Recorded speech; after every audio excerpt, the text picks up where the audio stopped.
ખેરાલુમાં આવેલ ખેતી બેંકમાં 4 જિલ્લા પ્રતિનિધિ અને 2 શાખા પ્રતિનિધિની ચૂંટણી જાહેર કરવામાં આવી છે. ખેરાલુ શાખામાં 6 સભ્યોની ચૂંટણીમાં 31 ફોર્મ ભરાયાનું મેનેજર અને ચૂંટણી અધિકારી એજે પટેલે મીડિયા સમક્ષ વિગતો આપી.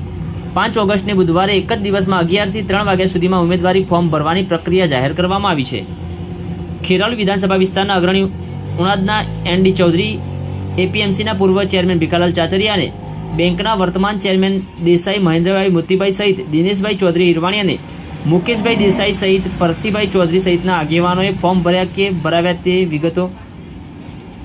ખેરાલુ શાખામાં 2986 સભાસદોને ઉમેદવાર વ્યક્તિઓને મતદાન કરશે. 6 ઓગસ્ટે બેંકમાં ચૂંટણી અધિકારી પટેલની ટીમ ઉમેદવારોની યાદી જાહેર કરશે. બેંકમાં ઓવરડ્યુ ન હોય સહિત સરકારી સંસ્થામાં પગારદાર ન હોય અને ખેડૂત ખાતેદાર ન હોય અને કોઈ પણ સરકારી સંસ્થામાં ડિફોલ્ટર ન હોવા જોઈએ. આ સિવાયના જ ઉમેદવારો નોંધાવેલ હશે તો જ માન્ય ગણાશે. 10 તારીખ સુધી ફોર્મ પરત ખેંચી શકાશે. ખેરાલુ વિધાનસભા વિસ્તારના આગેવાનો અને હોદ્દેદારોમાં જો બેંકમાં ઉમેદવારી બિનહરીફ થાય તો ઠીક, નહીંતર ચૂંટણી પેનલો બને તો ચૂંટણી કરવાની થાય. ચૂંટણી તારીખ પાછળથી જાહેર થશે તેવું જાણવા મળ્યું છે. Online TV news Farooq Memon, Kheralu.